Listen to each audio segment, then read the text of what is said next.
उपहार थिएटर करीब 25 साल पहले उसमें आग लग गई थी और उसमें करीब 57 लोग मर गए थे और करीब 100 से ज़्यादा लोग फंस गए थे, थिएटर में फंस गए। उसमें प्रॉपरली फायर एक्सटिंग्विशर नहीं था, जो भी उसके ऑर्गेनाइजर्स भाग गए। तो जो बिल्डर्स थे उनके ऊपर केस चला, 25 साल तक के कपल ने केस लड़ा। तो उसमें अनुपम खेर ने और एक और लेडी हैं, दोनों ने एक्टिंग की है एक बूढ़े कपल की।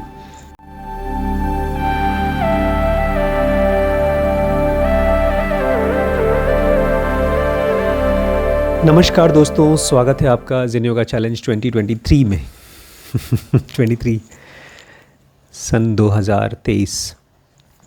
और हम लोग जिनोगा में पढ़ रहे हैं कि एक जिनोगी अपने माइंड के अंदर में इंटरनल इक्विलिब्रियम ऑफ सेंटर्स कैसे लाता है। थोड़ा सा रिवीजन मैं करा दूं। टोटल सेंटर्स हैं 7। उसमें से 4 सेंटर्स हम सब जानते हैं, IESM, इंट्यूशन सेंटर है, उसके बाद पैरामेंटल सेंटर है और लास्ट में ट्रांसेंडेंटल सेंटर है। और इसमें से ट्रांसेंडेंटल सेंटर और इंट्यूशन सेंटर कभी भी मीटिंग, जो बोर्ड ऑफ डायरेक्टर्स की मीटिंग, मतलब जब भी हम सोचते रहते हैं, कुछ काम कर रहे हैं, कुछ डिसीजन बना रहे हैं, वो होते ही नहीं, वहाँ पे सो नहीं रहे होते। उनको इंटरेस्ट नहीं है फिजिकल वर्ल्ड में। कल बताया आपने। और इसी से सबसे बड़ा डैमेज होता है। IESM के भी जो मेन सेल्स होते हैं वो भी बेहोश होते हैं, वो अपने सेंसरी ग्रेटिफिकेशन के लिए खोए रहते हैं। आई सेंटर भी, हर आदमी का आई सेंटर बहुत बिजी है। किस काम में, जिस किसी भी काम में है, वो अपने आप को इवॉल्व करने के काम में तो नहीं है। इसी वजह से सबसे बड़ा मिसमैनेजमेंट होता है हमारे ब्रेन के अंदर में। जितने भी IESM सेंटर्स हैं उन सब के रेटिन्यूज़ हैं, असिस्टेंट्स हैं। और वो असिस्टेंट्स कैसी बातें करते हैं, वो 2 सेंटर्स के बीच की लड़ाई करवाते हैं। अगर हमको गुस्सा आ रहा है, किसी भी बात पर गुस्सा आ रहा है, हम अपने माइंड को यूज़ करके सोच नहीं पा रहे हैं, एक सोल्यूशन को नहीं खोज पा रहे हैं।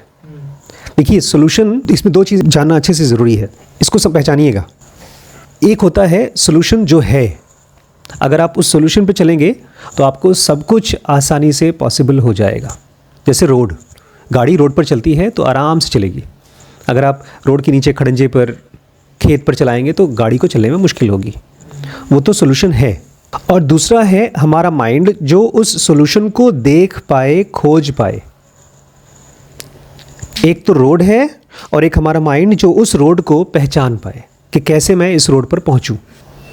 अभी रोड है, सोल्यूशन है, लेकिन माइंड या थॉट उसको नहीं पकड़ पा रहा है।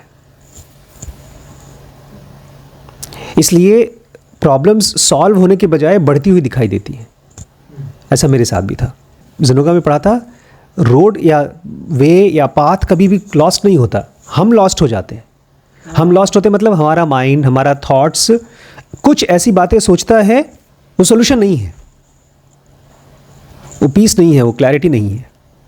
महाभारत की लड़ाई में भी कृष्ण अर्जुन को बोल रहे हैं कि अर्जुन तुम मारपीट करो लेकिन शांत रहो, आत्मन को जानो। तुम्हारे मारपीट करने का पर्पस भी अपने अंदर में पीस डेवलप करना है, आत्मन को जानना है। तो ये कैसे पॉसिबल हो पाएगा? कल एक एपिसोड देखा मैंने, इसमें उपहार थिएटर है, उपहार थिएटर करीब 25 साल पहले उसमें आग लग गई थी और उसमें करीब 57 लोग मर गए थे और करीब 100 से ज़्यादा लोग फंस गए थे, थिएटर में फंस गए। उसमें प्रॉपरली फायर एक्सटिंग्विशर नहीं था, जो भी उसके ऑर्गेनाइजर्स भाग गए। तो जो बिल्डर्स थे उनके ऊपर केस चला, 25 साल तक के कपल ने केस लड़ा। तो उसमें अनुपम खेर ने और एक और लेडी हैं, दोनों ने एक्टिंग की है एक बूढ़े कपल की। तो उनका एक पर्सनल एक इंटरेक्शन दिखाते हैं। बहुत लड़ाई कर रहे थे दोनों, बूढ़े कपल हैं और हस्बैंड को लगता है कि मैं अपनी वाइफ की वजह से मुझे मिलिट्री छोड़ना पड़ गया, और वाइफ को लगता है कि मैंने तुम्हारी जान बचाई है तुम्हारी मिलिट्री की जॉब छुड़वाकर। दोनों की लड़ाई हो रही है एक सीन में, और मुझे लग रहा था यार क्यों लड़ाई करें, लड़ाई नहीं करना चाहिए कपल्स को। फिर वो गुस्से में वो उसकी वाइफ बोलती है, अगर वो एक गंदा सा गाली का शब्द यूज़ करती है, F वर्ड यूज़ करती है, बोलती है अगर तुम नहीं होते तो कम से कम मैं मल्टीपल लोगों के साथ सेक्स कर सकती थी। तो फिर चली गई। अगले दिन सुबह मुझे लगा कि यार लोग लड़ाई करें, ऐसा नहीं करना चाहिए। अगले दिन सुबह दोनों एक दूसरे को सॉरी बोलते हैं और फ्रेंडली हो जाते हैं।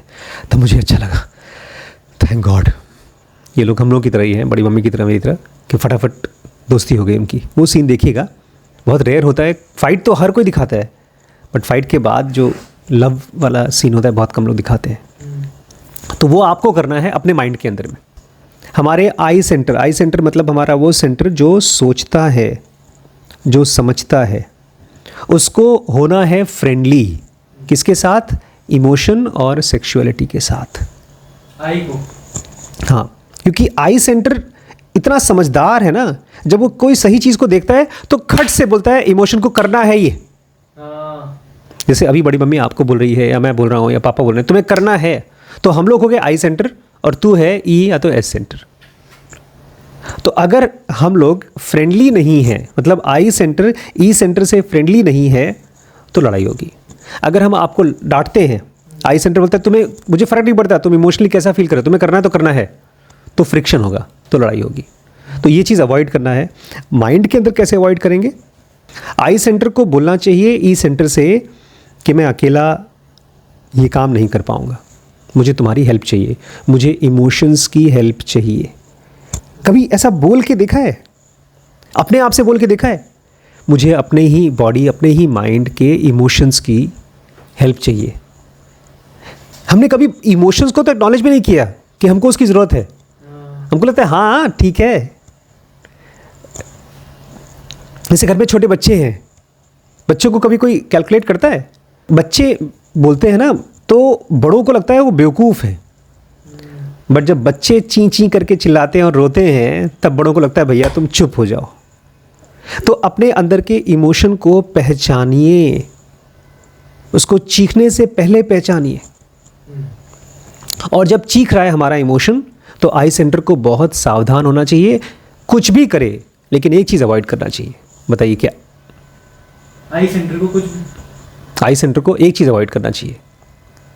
अगर डिस्टर्ब्ड हैं, इमोशनली बहुत परेशान, डरे हुए हैं, गुस्से में हैं, जेलसी में हैं, तो कुछ भी करे, एक चीज़ ना करे। वेरी गुड, कोई डिसीजन नहीं लेना चाहिए। क्योंकि आई से इस समय अगर कोई डिसीजन ले लिया गया और उसके ऊपर एग्जीक्यूशन हो गया, तो वही होता है डिजास्टर, जैसा कि सरिता के साथ हुआ। मान लीजिए वो डिसीजन ही कर रहा हो, आई नहीं हो तो? हाँ, वही होता है। जो डिसीजंस होते हैं वो तीनों सेंटर के होते हैं मिल करके। लेकिन उस समय इंटेंसिटी ई की ज़्यादा होती है। आई ई एस तीनों मिल करके भैया लड़ाई झगड़ा कर करके ऐसा सोचिए जैसे कि उनके पास प्लेट में खाना रखा है और तीनों को मिलकर खाना खाना है। खूब लड़ाई कर रहे हैं, खाना उसी में गिर गया नीचे, थोड़ा सा बचा है, तीनों में से किसी का पेट ही नहीं भरा। बेसिकली जो असुर और सुर, ये लोग नहीं हैं, ये हमारे अंदर ये एक तरफ डिस्कॉर्ड है। असुर मतलब हमेशा ध्यान रखना, अगर कोई आपको गाली भी दे और आपको गुस्सा भी आ रहा है, आप असुर हो गए, मतलब अंदर का सुर बिगड़ गया। अंदर का सुर बिगड़ गया। जैसे ही आप बोलते हैं ना फ्यूचर के बारे में, ये करूंगा या ये नहीं करूंगा, तो वो डिसीजन है। और एक बड़ी प्रॉब्लम है, जब आप कोई चीज़ बोल देते हैं कि मैं ये करूंगा आज के बाद, तो फिर लगता है करना पड़ेगा यार, नहीं मन है फिर भी करना पड़ेगा, मैं सॉरी नहीं बोलूँगी, मैं इस घर में नहीं रहूँगी। बहुत बार 1 घंटे बाद लगता है नहीं यार अच्छा करे। ये दोनों सॉरी बोलते हैं एक दूसरे को बहुत ही प्यार से। वो हस्बैंड बोलता है सॉरी, वो लड़की बोलती है ना कि मैं तुम्हारे अलावा किसी और के साथ भी सेक्स कर ली थी, तो हस्बैंड बोलता है बुड्ढी हो, कोई से सोता नहीं तुम्हारे साथ। तो ऐसे कुछ करके एक मजाक होता है। ये अगर आप अपने माइंड के अंदर में झांकेंगे, तो इस बातचीत को आप जैसे ही अंदर में झांकेंगे, जैसे ही अवेयर होंगे, आप पहचान पाएंगे कि ये वाला सेंटेंस अगर मैं बोलूँगा तो मेरा इमोशन डिस्टर्ब्ड होगा, तो ये अवॉइड होगा, सेंटेंसेस अवॉइड होंगे। इसके लिए आप बाहर भी एक प्रैक्टिस कर सकते हैं। जैसे आज मैं छत पे गया तो कहीं आवाज़ आ रही थी और मुझे उस आवाज़ को देखने का मन किया, लेकिन मैंने अवॉइड किया देखना, खाली आवाज़ सुना ध्यान से। रिस्ट्रेन, इसको बोलते हैं रिस्ट्रेन करना। अवेयरनेस बढ़ाने के लिए आप कान को यूज़ करिए, आँखों को कम। आँखें भटकाती हैं, आँखें इमेच्योर होती हैं।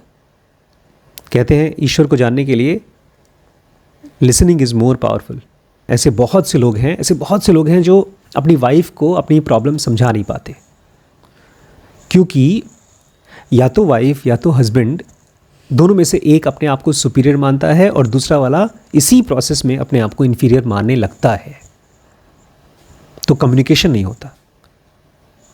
यही प्रॉब्लम हमारे आई, ई और एस में भी होता है। आई सेंटर अपने आप को सुपीरियर मानता है। अगर कोई चीज़ उसको समझ में आती है कि ये सही है, जैसे मुझे लगता है कि मुझे वेंचर कैपिटलिस्ट करना है, मुझे बिल्ड बनाना है, हेज फंड के ऊपर वीडियोस बनाना है, ये सब मुझे करना है, लेकिन मेरा माइंड ये भी जानता है कि मुझे उसके लिए इमोशनल एनर्जी चाहिए, राइट इमोशंस चाहिए एकदम भर के। ये चीज़ नॉर्मली हस्बैंड वाइफ पहचान नहीं पाते, उनका माइंड पहचान नहीं पाता। मैं हस्बैंड वाइफ इसलिए बोल रहा हूँ बिकॉज ये सबसे कॉमन रिलेशनशिप है। आजकल हम सब इस घर में हैं, हम पापा मम्मी के साथ हैं यहाँ पे। हम यहाँ पर एक तरह से लेस डोमिनेटेड या तो अनडोमिनेटेड लाइफ जी पा रहे हैं। मेंटली हम लोग उतने स्ट्रेस्ड नहीं हैं। हम अपनी लाइफ को कैसे स्ट्रेस फ्री जी पाते हैं? जब हमारा आई सेंटर ई सेंटर से अनडोमिनेटेड होता है। उसको हम कहते हैं हम सोच पाते हैं, हम रास्ते को देख पाते हैं। ऐसा हर किसी के घर में हमेशा नहीं होता है। जब किसी के घर में होता है तो उसको ब्लेस्ड मोमेंट्स कहते हैं, उसको अच्छे दिन कहते हैं। नरेंद्र मोदी तो बचपन में चाय बेचते थे। कभी न कभी उनके लाइफ में एक पॉलिटिकल अनडोमिनेटेड स्टेट रहा होगा कि एक चाय वाला, एक मजदूर टाइप का लड़का, वो रास्ता देख पाया। रास्ता पता है क्या है? जो है और होगा वो रास्ता है। और आई सेंटर उस रास्ते को पहचानना चाहिए, लेकिन कब पहचानेगा? जब वो अनडोमिनेटेड होगा, जब वो इमोशनली नहीं सोचेगा।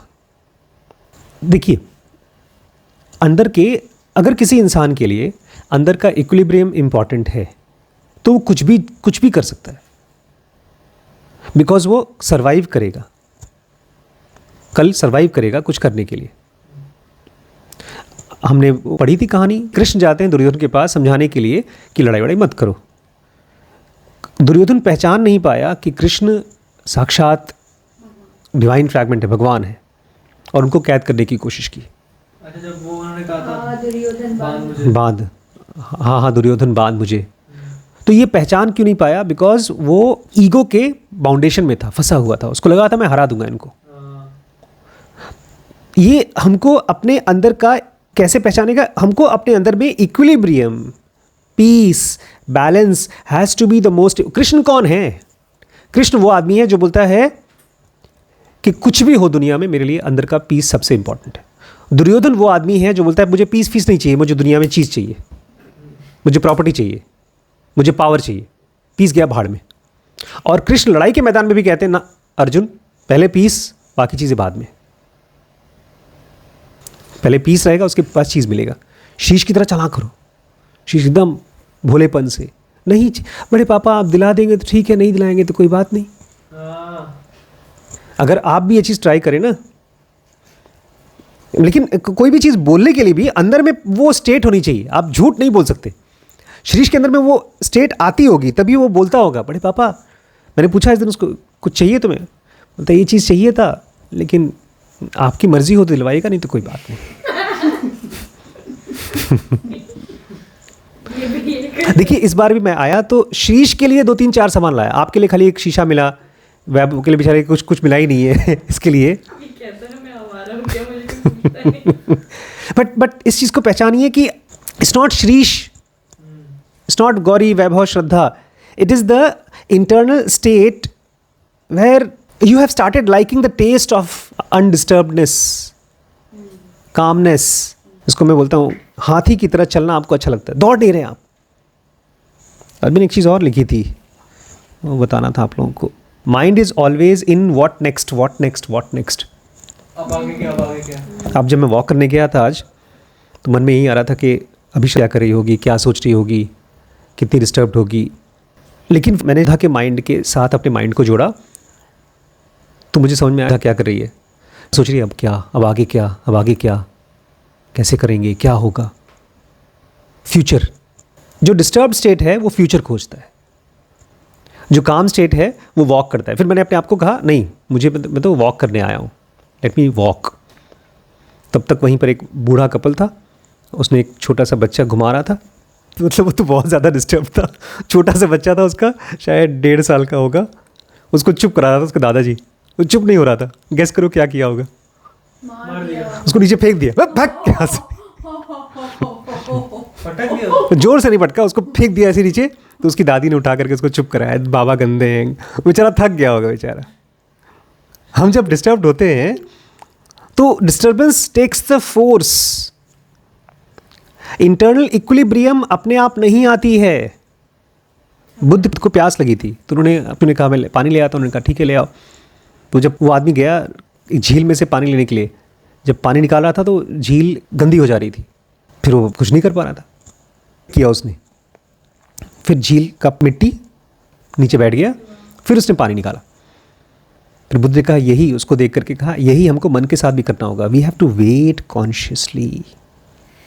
हम सब की लाइफ में कभी न कभी ऐसा होता है 24 घंटे में एक बार या साल में एक बार कि हमारा आई सेंटर अनडोमिनेटेड होता है, वो फ्री होता है, शांत होता है। वो मोमेंट ऐसा मोमेंट है जिसमें कि आपको उसका फ़ायदा लेना चाहिए। उसमें आपको अपॉर्चुनिटीज़ दिखाई देंगी। वो मोमेंट है जिसमें कि आपको नए हैबिट्स डेवलप करने हैं। खाने के हैबिट्स, चाय कम करने की हैबिट, खाना कम करने की हैबिट, राइट टाइम पर सोने उठने की हैबिट, ब्रीदिंग की। बिल्कुल, ब्रीदिंग आपको 3 स्टेप करना है 24 घंटे। 3 स्टेप कोई नहीं, सो जाओ कोई बात नहीं। आपकी सांस 1 मिनट में 12-15 है, उसको कम होकर के 7-8 होना है। लंबी सांस होनी है। इसलिए आप जब भी टाइम मिले 3 स्टेप ब्रीदिंग करो। और एक चीज़ जो मुझे लगता है ना कि आप ओवरलुक कर जाती है बिकॉज आप यहाँ रहती नहीं हो, और वो है थॉट्स का तीखापन। उसको अवॉइड करना होगा। जैसे उस दिन उस बच्चे से जब बात हो रही थी, उसके मुंह से एक छोटी सी सिंपल सी गाली निकली, साला शब्द निकला। जब हम कोई चीज़ बोलते हैं, वो बोलना हमारी स्टेट ऑफ माइंड को रिप्रेजेंट करता है और उसको मजबूत भी करता है। इस समय मैं इन दोनों की रिलेशनशिप में कोऑपरेट नहीं कर रहा हूँ, क्योंकि जब इन लोगों को मैं हाथ से पकड़ता हूँ तो मुझे चुभता है मुझे। जैसे अगर आप लोग मुझे ऐसा कोई शब्द बोले जिसमें काइंडनेस नहीं है तो वो चुभन है, थॉट्स की चुभन।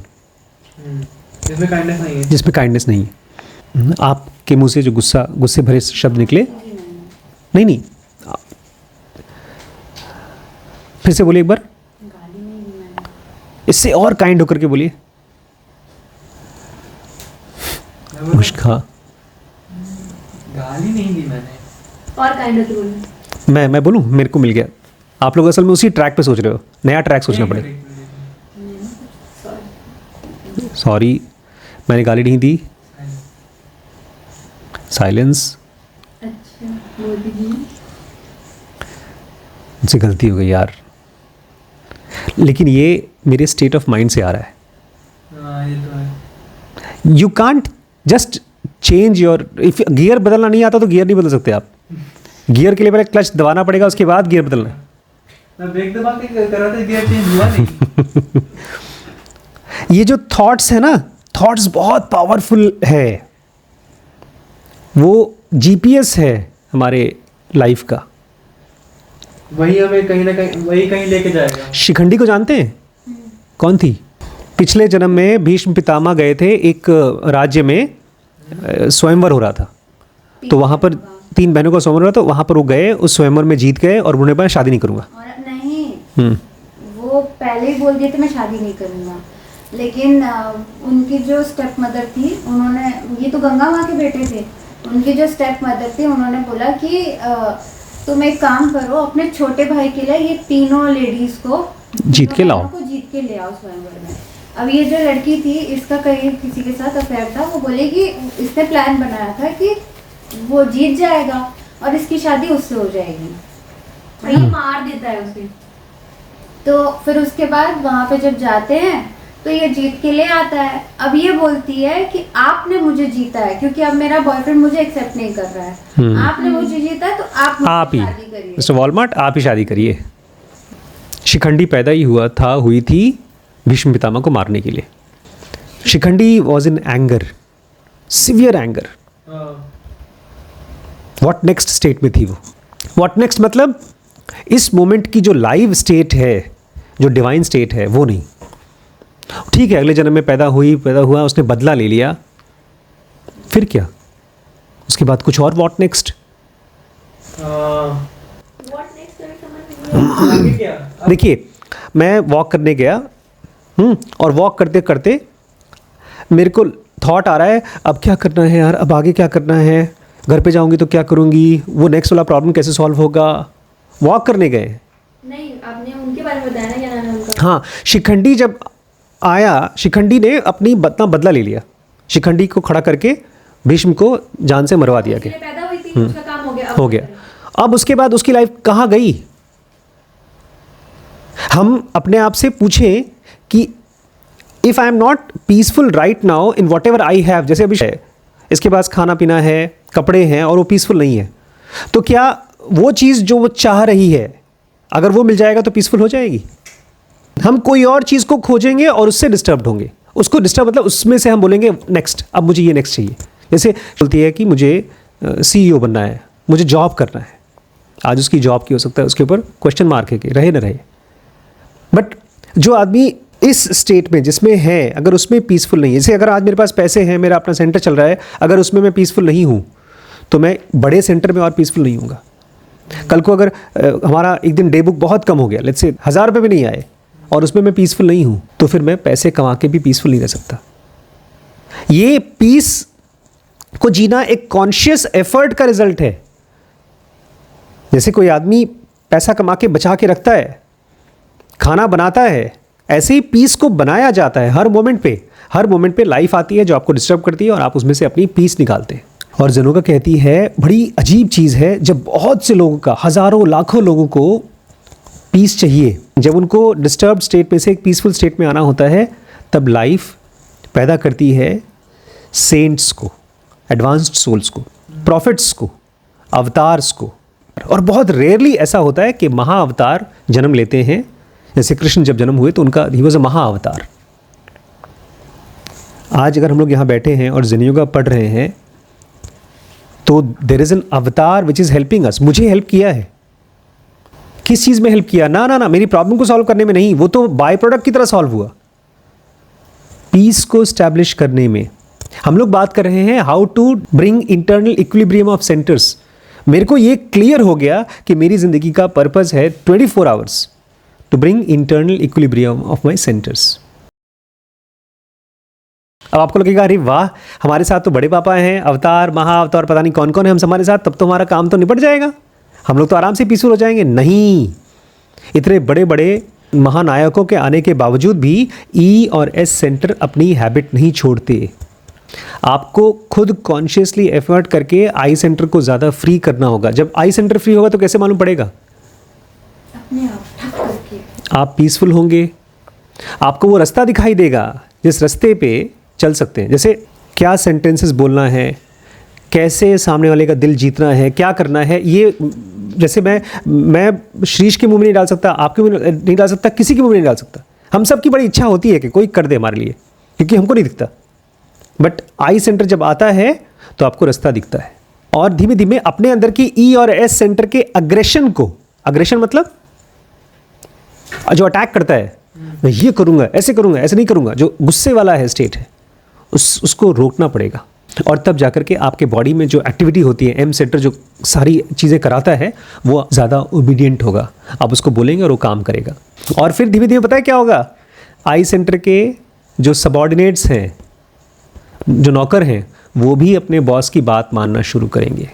बट एक बात का ध्यान रखना है, फ़ैन, पंखा, एक पंखे को जब आप बंद कर देते हैं तो तुरंत वो बंद नहीं हो जाता। ऐसे ही जब आप अपने ऊपर काम करना शुरू करते हैं तो ऐसा नहीं होगा कि आप फेल नहीं होंगे, आप गलतियां नहीं करेंगे, उसके बाद भी ढेर सारी गलतियां होती रहेंगी। जब जनोगा मेरी लाइफ में आई तो मैं बदल नहीं गया, मैंने चेंज को एक्सेप्ट कर लिया that I have to change. आज मैं बड़ी मम्मी से बात कर रहा था और मुझे पता नहीं है कि कैसे मेरी शादी उनसे हो गई, मुझे बिल्कुल नहीं पता। बट हाँ, एक चीज़ मुझे बहुत अच्छे से पता है, उनसे मिलने से पहले ही I knew that I have to change. I have many flaws inside me. ढेर सारी फ्लॉज थी, उन फ्लॉज को मुझे ठीक करना है। ऐसी कंडीशन में जब आप गलतियां करेंगे तो बाकी लोग जब आपको देखेंगे तो आपके ऊपर हंसेंगे, बोलेंगे बेवकूफ़ बना रहा है, नाटक कर रहा है, बदला नहीं है, ये बदल सकता ही नहीं है। इसको नहीं कहते आप लोगों की भाषा में तुमसे ना हो पाएगा। लोग आपको बोलेंगे कि तुमसे नहीं हो पाएगा। तो जो भी ऐसा आपके लिए बोलता है वो अनकाइंड थॉट्स प्रोड्यूस कर रहा है, क्योंकि उसको सही नॉलेज नहीं है। मुझे अच्छे से याद है यार, जब मैं बड़ी मम्मी से मिला था तो I was on the road to regeneration. मेरा किसी से कोई ताल्लुक़ नहीं था कि मुझे उससे कुछ चाहिए, वो मुझे कहीं निकाल दे, मेरी प्रॉब्लम को सॉल्व कर दे। मैं अपने आप को एक तरह से, मैं वाल्मीकि स्टेट में था। वाल्मीकि जानते हैं ना, ही वॉज अ डाकू, अंगुलीमार जैसे थे वैसा, कि भाई मैं तो इतना गलत काम कर चुका हूँ कि बस मुझे ईश्वर हेल्प करे रिडीम होने में, रीजनरेट होने में। जब आप ऐसा करते हैं, सही फूड, सही सेक्स, सही ब्रीदिंग की प्रैक्टिसेस फॉलो करते हैं, अपने माइंड की एनालिसिस करते हैं, डायग्नोसिस करते हैं, करेक्टिव मेथड्स को यूज़ करते हैं, तब आप धीरे धीरे क्रिटिकल सर्टेन स्टेज पर, जो कि एनलाइटमेंट की स्टेज है, वहाँ पहुँचते हैं। आज की क्लास को ख़त्म करने से पहले मैं चाहता हूँ आप ये चीज़ पहचानना शुरू करें। जैसे अभी आजकल शादी का बातचीत चल रहा है हमारे घर में, और जैसे ही कहीं शादी होती है, गरीब से गरीब घर में भी पता नहीं कहाँ से पैसे आ जाते हैं उड़ाने को। लोन ले लेते हैं, लोग उड़ाने के लिए शुरू हो जाते हैं, हाउस मनी इफेक्ट आ जाता है। लेकिन जब वो जाएंगी किसी दुकान में ज्वेलरी खरीदने के लिए, वो तो कैजुअल है, लेकिन वो दुकानदार वो ज्वेलर है, जौहरी है। जौहरी एक एक ग्राम को कैलकुलेट करता है देने और लेते समय। बिजनेसमैन है भैया। हाँ, तो ऐसे ही आपके अपने ब्रेन में सर्टेन एजिटेशंस होंगे। क्या होंगे? सर्टेन एजिटेशन, मतलब सर्टेन सटल मूवमेंट्स आपके ब्रेन में क्या होंगे? कोई subtle movements, certain giving off rays, आपके ब्रेन में से कुछ रेज निकलेंगे। सर्टेन स्ट्राइकिंग ऑफ नोट्स, अभी आप वो चला रहे थे आज, उसमें से आवाज़ निकल रही थी, नोट निकल रहा था, कुछ आवाज़ें निकल रही थी। ये जो आपके ब्रेन में से जो आवाज़ें निकल रही हैं, ये है माइंड ऑफ मैन, इंसान का मन। और ये कहाँ से आवाज़ें निकलती हैं, थॉट्स कहाँ से निकलते हैं? आपके ब्रेन का स्ट्रक्चर कैसा है। इसलिए आज क्लास खत्म होने से पहले आप एक जौहरी की तरह अपने ब्रेन में से निकलने वाले शब्दों को बहुत ही ध्यान से पहचानिए। एक एक शब्द जब निकले तो उसको देखिए कि इसका शेप कैसा है, ये क्रूअल है या नोबल है। बदलिए मत, अभी अपने आप को ये मत बोले कि नहीं मुझे अच्छा शब्द बोलना है ना, बदलाव बाद में होगा। पहले हीरे की खान में से निकलने वाले हीरों को पहचानिए, एक एक थॉट को, एटलीस्ट जो थॉट आप पकड़ सकें, क्योंकि वो आपके अंदर के स्टेट को रिप्रेजेंट करता है और मजबूत भी करता है। अभी हम इसको और गहराई से पढ़ेंगे कल, but I know one thing. जब मैं बड़ी मम्मी से मिला था, उसके जस्ट पहले जिनोगा मुझे मिली थी, और मुझे ये पक्का था कि I am on the path of regeneration, मैं ट्रांसफॉर्म हो रहा हूँ। मैं उस समय खाली जिनोगा पढ़ता था, समझने की कोशिश करता था, और मुझे लगता था कि मैं बस इसीलिए पैदा हुआ हूँ दुनिया को जिनोगा पढ़ाने के लिए, समझाने के लिए। I am born for this purpose. और पता है अवतार किसको कहते हैं? जिसको अपना पर्पस क्लियर हो जाए, उसके दवन नहीं, दवन तो हीरो दिखता है मैट्रिक्स में, तो हीरो की तरह दिखाई देता है। लेकिन आप जब कभी रमण महर्षि के आश्रम तो अब तो बड़ा हो गया है, जब उनसे फिजिकली मिलेंगे तो आप देखेंगे उनकी लाइफ बड़ी नॉर्मल सी होती है। आप देख करके नहीं पहचान पाएंगे कि वो लोग अवतार से। कृष्ण जिस समय थे, पूरी दुनिया नहीं जानती थी वो कृष्ण थे, बहुत कम लोग जानते थे। Find out your purpose, find out your thoughts,